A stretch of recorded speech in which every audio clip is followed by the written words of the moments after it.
Hey everyone, welcome back to my channel. Today's video, I have a new video that I've never done before. In this video, I'm going to be giving authors that I didn't love a second chance. So I picked 4 authors that I had read one book from and didn't like, and I picked 4 of their newer books, so one book for each author, that I was going to give a second chance to see if maybe it was just the one book from that author that I didn't like, or if it was the author in general.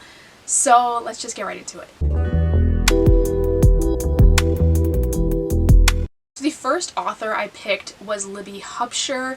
I read the first book that I ever read from this author about a year ago, I want to say, and it was called Meet Me in Paradise. And I think my main problem with this book was I remember thinking this was going to be like a lighthearted rom-com. Like, based on the cover, it looks very fun and cutesy, and it ended up being such a depressing book that I hated it. Like, I was so mad that I had picked it up thinking it was what it was, and I even found that it was like marketed like a romance and that it was gonna be cute and like they were on vacation and all this stuff, and I was like, oh, this is gonna be great. But this was so depressing that I was actually angry by the end of it that I had even picked it up, because I was like, this isn't what I wanted, it isn't what I felt like I was promised. Like, I just was so angry when I finished this book.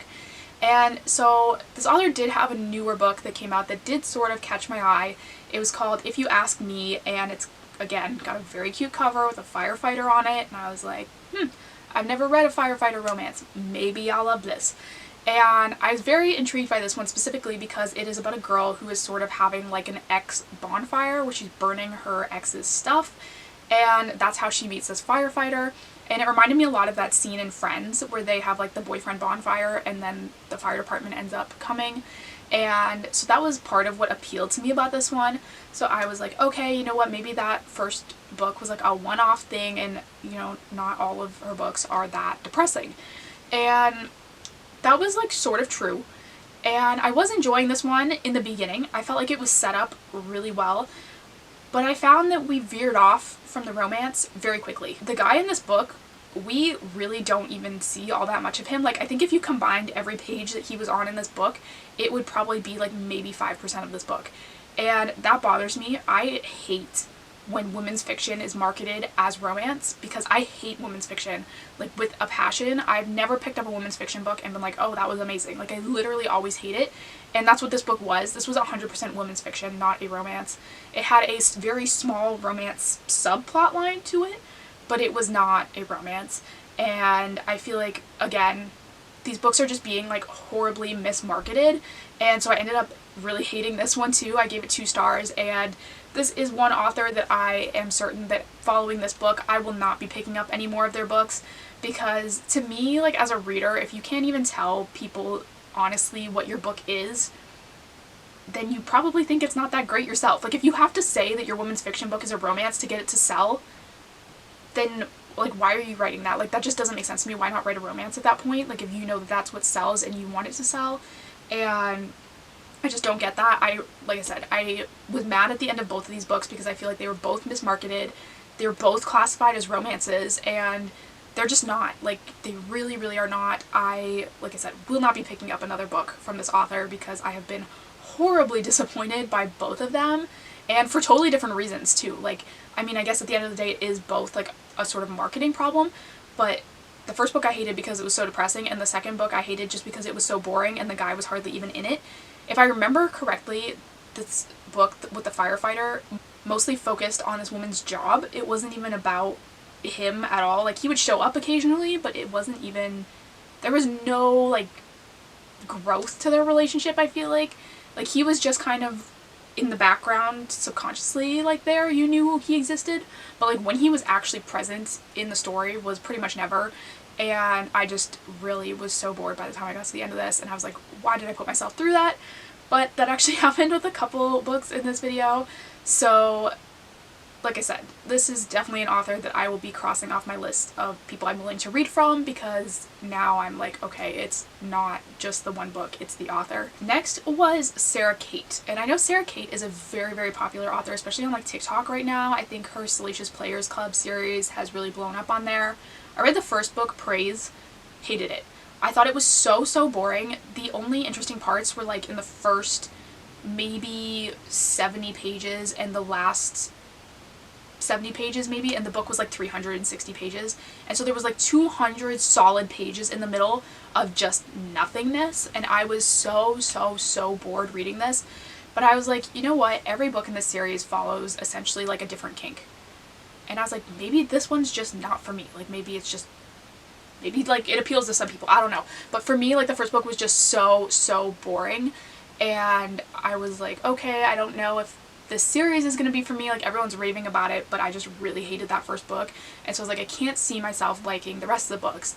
But then I decided to do this video, so I was like, you know what, I'll give the second book in the series a shot, because maybe the first one just, you know, didn't work for me. And so I picked up Eyes on Me, which is the second book in the series, and I did actually like this one. I gave this one 4 stars, and this one follows, the first one follows a girl who ends up dating her ex's dad, but he's also now her boss because he's hired her. And I don't know, like I said, didn't vibe with that one. This one follows a guy who ends up interested in his stepsister, basically, and he finds out by accident that she's a cam girl. He's like scrolling through an app one night and he sees her and he's like, whoa, that's nuts, like I remember her being so young, and like now she's obviously older. And he ends up like going up to this lake house to see her because he's like, okay, now I need to like figure out why she's doing this and whatever. And he goes out there, and this is another one where they're sort of communicating through this app, but they don't, like he knows it's her but she doesn't know it's him, and there's that sort of whole dynamic. And then he goes and is kind of bothering her. And this one, like I said, I did enjoy this one a lot more. I found there was a lot more going on in this one than the first one. The first one just seemed to drag on forever. And so I did enjoy this one, and I would be open to even like finishing this series, I think. But I do think that like I will read something else from this author because I did enjoy the second one, so I think it was just a case of the first book being a miss for me. This next author is sort of the author that inspired this video. The next author is Elena Armas, and if you follow me on TikTok at all, you know that my only TikTok that has ever gone even remotely viral is one of me hating on the Spanish Love Deception, because I hated that book. I gave it 2 stars. I thought it was so boring, so long, and just wasn't good. Like, I don't know, everyone was hyping it up like it was the best thing ever, and I just found it was so boring. And at the end of the book, I remember thinking that there were a couple cutesy moments that were almost reminiscent of the Hating Game, and I was like, you know what, if this had had like a really thorough editor and had removed like a good 200 pages from the book, like maybe I would have liked it if they had kept, you know, the cutesy moments and gotten rid of all the unnecessary stuff. Like, if I remember right, there's an entire chapter in this book of just them playing some like sports game with his family or something, or her family, and that was just like unnecessary to me. I was like, why was that in there? There was like a sort of auction, I think, at the beginning that I remember being like, why was that in the book? Like, it didn't go anywhere, and there's just so many scenes that were unnecessary in that book, and it was so long that it did not need them in it.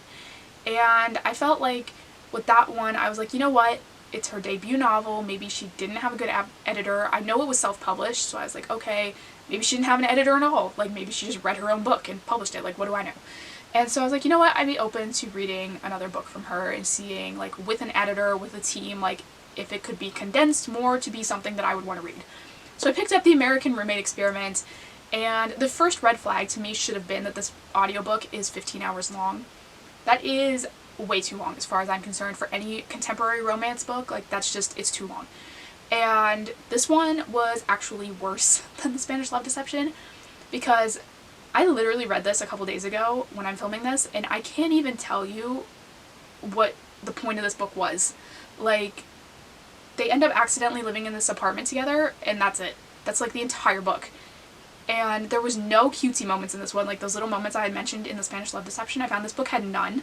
It was very much like a very sort of stock character kind of story. Like, it was very standard. There was nothing unique or special about it.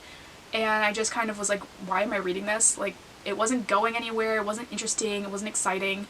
It was literally just these 2 people being roommates. And I was like, okay, like, I'm over it. And this one I gave 2 stars as well, and I think Elena Armas is officially on the list of authors that I will no longer be picking up their books, because honestly they're just too long and they're too boring for me. I know a lot of people really love them, but just not for me. I want like something much more like fast paced, and like, you know, you're getting to see a ton of their relationship and all of these like different aspects, whereas these, I feel like you're reading pages and pages and pages to get like a snippet of them watching TV together, and it's like, okay, I don't care. And so I just wasn't vibing with these. Like I said, this will be an author that I no longer pick up books from because I'm just not interested in reading any more from them. The last author I chose for this video was Sam Mariano, and the first book that I read from this author was Untouchable, which I read, I want to say a while ago. It was probably like 2 years ago maybe at this point. It was one of the first dark romances that I had ever read, and I feel like because of that I didn't really know what to make of it, and I gave it, I think, 1 star at the time, because if you've ever heard about this book, you know that the very first opening scene in this book is this girl being essentially raped by these football players at her school because she has reported one of them for sexually harassing her or assaulting her or whatever at a party, and they're just like going after her now because this guy's lost his spot on the team and they're all angry. And what bothered me about this book is that the guy she ends up with is the guy that goes after her in the first scene. And I was just like, how do you start a book on that note and then expect me to root for these characters to get together? I get, like, the dubious consent and the non-consent. Like, I get that that has its place in romance. Like, I do understand that. But I think for me, the, like, clear defining line between what I'm willing to read and what I'm willing to not read is that the girl, at the very least, in her head, has to want it. You know? Like, I can get past a book where stuff's happening and she's saying no, but in her head, she's like, oh, but, like, I want to. You know, like, I can get past that, but in this book, like, she was saying no. In her head, she was flipping out. She was like, no, I don't want this. Like, I don't want this guy near me. Like, literally flipping out. And to me, that's the difference between, like, what I can get behind and what I can't. Like, you know, like, there has to be some semblance of her wanting to do it. And there was none of that in this book. And I just feel like that's why I could never get into this, because that's, like, the one place I draw the line is there. And a lot of people, if you read the reviews for that book, have had similar issues because, like, literally it's the first chapter in this book. Like, it is not even, you know, deep into the book once they've established a relationship. This is literally the first time that she talks to this guy. And it just, I don't know. At the time, I wasn't sure if that was, like, common in dark romance. Like, I was like, maybe I just don't read a lot of dark romance and, like, that's normal and I'm just being, like, overreacting. And now I can honestly say that, like, I don't think that was me overreacting, because I've read a lot of dark romance since then, and I've never read anything that was as sort of uncomfortable as that was, I guess. But I was open to reading something else by this author because I've heard a lot of good things about some of her other books, and so I was like, you know what, I'll give her 1 shot. I assume that's not a scene that she has in every book that she writes. So I was like, okay, I will pick up another book. And I was kind of playing around with a couple different options, and I ended up picking up Even If It Hurts, which I had seen recommended by, I want to say it's Novel Life. This is one of her favorites, I think. I may be wrong on whose favorite that is, but it's someone that I've seen around on YouTube said that this was their favorite, like, dark romance. And so I was like, okay, like, I'll give that one a shot, and we'll see how it goes. And this one, like, I did enjoy more. I think I gave this one 3.5 stars. This one is more of a bully romance. I guess the first one that I read was too, but this one in particular is a lot more easy to root for, I guess. It's definitely, like, very dark, it's very chaotic, but I found that, like, with this one, my issue was more so that the author sort of added things into this just to make it darker. Like, there were certain aspects that I was like, there was no need for that to be in the book, and it was put there just to make this guy seem edgier. Like, I'm going to talk about one of them, and I'm going to tell you right now, it's kind of a spoiler, but honestly, I think it's more of a trigger warning than anything. So I'll put a timestamp if you want to skip, you know, any mention of it, but I don't think it's super spoilery, because if you read the trigger warnings, you will know about this. So there are 2 scenes in this book where this guy drugs this girl and then hooks up with her, and I just felt like that was so unnecessary, because she was literally willing to sleep with him anyway, and he just, like, did it for fun. And I was like, why? Like, I didn't understand why that needed to be in there, why it was in there. Like, it just seemed so out of place. Like I said, it almost seemed like the author just put things like that in the book to make it seem edgier and darker, when, like, there was no logic behind it or reasoning behind it or, like, why it needed to be there. Like, it had nothing to do with the plot or anything, and, like, I said, this girl was willing to sleep with him anyway, so it seemed completely pointless to me. And I don't know, it just seems odd. The other issue I had that just reminded me with the first book was that I find with this author's books, she sort of creates a dynamic that would normally exist with a safe word, I guess you could say. Like in the first book, this girl straight up tells this guy that she would rather he sleep with her unwillingly than sleep with another girl. And they don't even discuss the option of a safe word. And that bothered me in that book because I was like, you could have so easily made that like something reasonable and you just chose not to. And I found this book was the same, where it was like, could he not have just asked her, like, been like, hey, I'm into this, like, would you be into it? But he never does. And I just feel like that is so like overlooked in these books, I guess, like that these guys just sort of take things into their own hands and they don't think about like how they could do it in a way that makes sense. And I don't know, that just bothered me about them. Like I said, I did like this one better, mostly because it just didn't have the thing that really bothered me in the first book. But I still don't think it was like the best thing on the planet. It's probably like a good bully romance if you like a good bully romance. But it's just like a little bit unrealistic, I think. I mean, most bully romances are, and dark romances, but it just, like I said, it was really random. I didn't really get some of the things in it, but those are the 4 authors that I chose for this video. Thank you guys so much for watching. Like I said, obviously some of these I will not be reading from again.